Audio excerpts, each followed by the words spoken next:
Nah,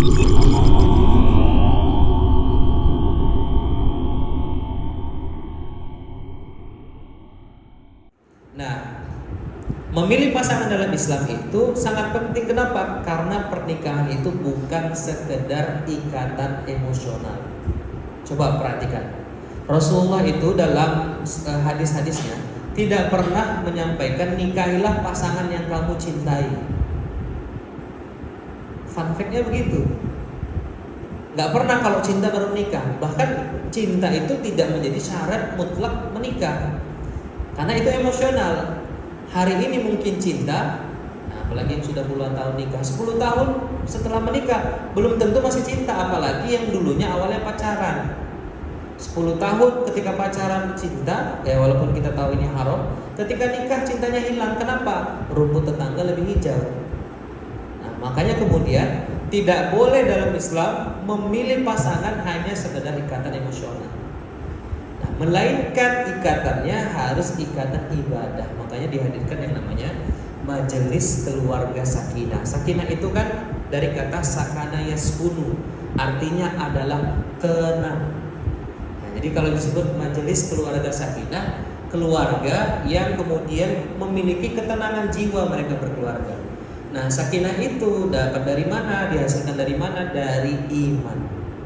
Maka pernikahan itu jamaah sekalian tidak boleh kita awali dengan emosional, melainkan harus diawali dengan iman kepada Allah Subhanahu wa taala.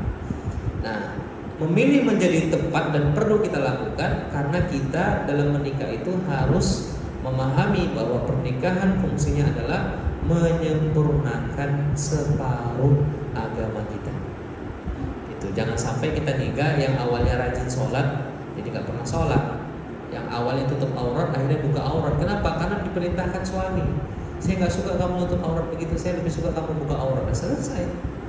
Apalagi istrinya tidak terlalu paham Islam, dibuka itu. Ya, akhirnya kemudian pakai pakaian yang tidak menutup aurat. Akhirnya bukan dapat rahmat Allah, bukan dapat berkah, justru dapat dosa. Nah, apa saja penentuan memilih pasangan ini? Dalam hadis Nabi SAW dari hadis riwayat Bukhari dan Muslim ini jelas ada 4. Tunkahul mar'atu li arba'in.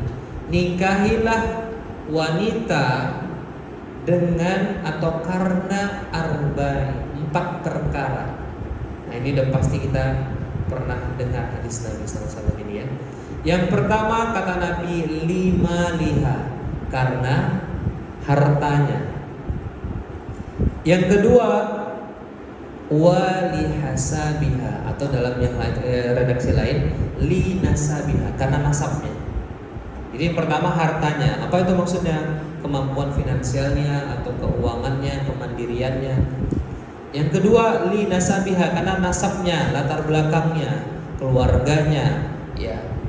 Ketiga, li jamaliha, karena kecantikannya, karena rupanya, karena wajahnya. Nah, tetapi yang keempat ini yang paling penting kata Rasulullah SAW, li diniha, karena agamanya, karena ketaatannya kepada Allah Subhanahu Wa Taala. Maka kata Nabi SAW, fasfar bidzatid din, pilihlah karena agama, taribat syadak, agar kalian itu menjadi orang-orang yang beruntung. Nah, jadi kita bisa lihat ya bahwa 4 faktor ini direkomendasikan oleh Nabi, tapi kemudian pilihlah yang mempertimbangkan keempat tadi, yang nomor 4 ini. Jadi gimana Ustaz? Apakah kalau seandainya agamanya bagus, ya, kemudian dia cantik atau tampan, apakah boleh? Boleh, asal agamanya bagus. Apakah boleh Ustaz agamanya bagus tapi dia banyak hartanya? Ya boleh, asal agamanya bagus. Ya boleh, keturunannya baik dan kaya, dan kemudian agamanya bagus, boleh asal agamanya bagus. Jadi kata kuncinya adalah di agamanya dulu.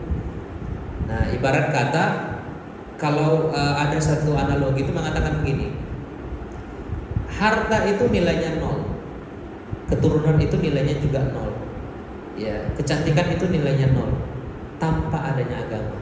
Tapi kalau ada agama maka dia jadi dapat tambahan 1. Contoh misalnya, hartanya banyak atau hartanya katakanlah dia pengusaha misalnya, plus agamanya bagus, maka dapat nilai 10.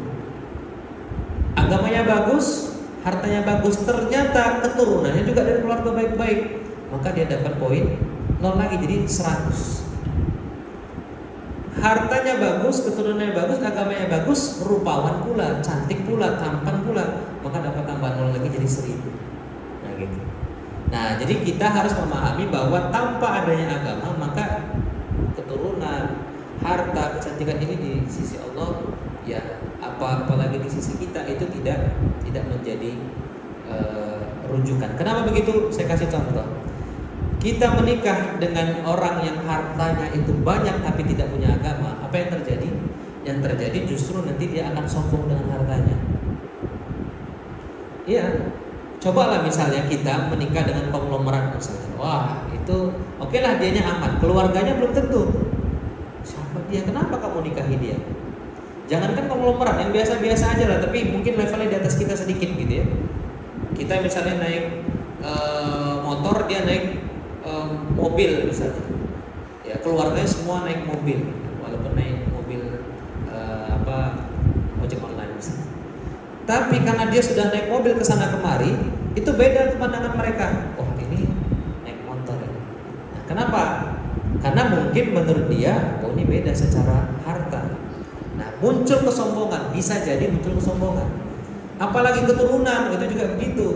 Nikahlah dengan anak-anak yang katakanlah dari sisi nasabnya mulia, contoh misalnya ya nikah dengan anak keturunan sultan misalnya. Kita orang biasa pasti dia akan milih, oh ngapain kita nikahkan anak kita dengan orang yang biasa, harusnya nikah dengan anak sultan juga atau yang punya nasab kerajaan kan gitu.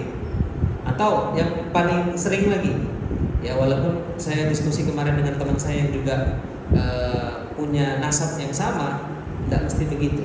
Apa itu para habaib? Tahu ya para habaib ya? Kalau di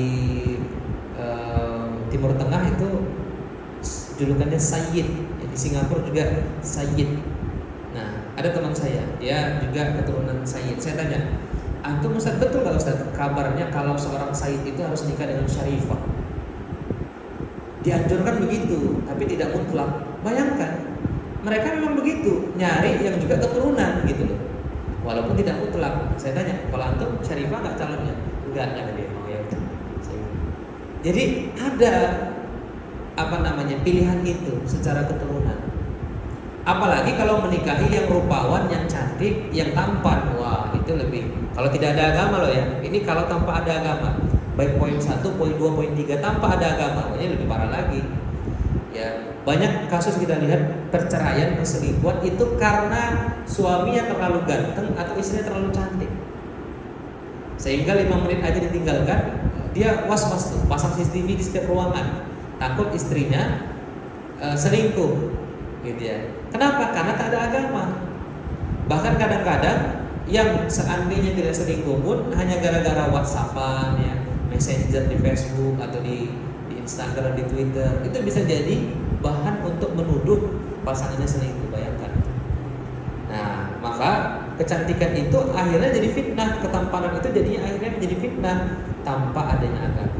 Makanya kata Nabi SAW, pilihlah walidiniha, pilihlah karena agamanya, insyaallah kamu akan beruntung. Yuk ambil satu paket donasi peralatan media dakwah digital cukup dengan Rp95.000 saja, alirkan pahala jariah tanpa henti.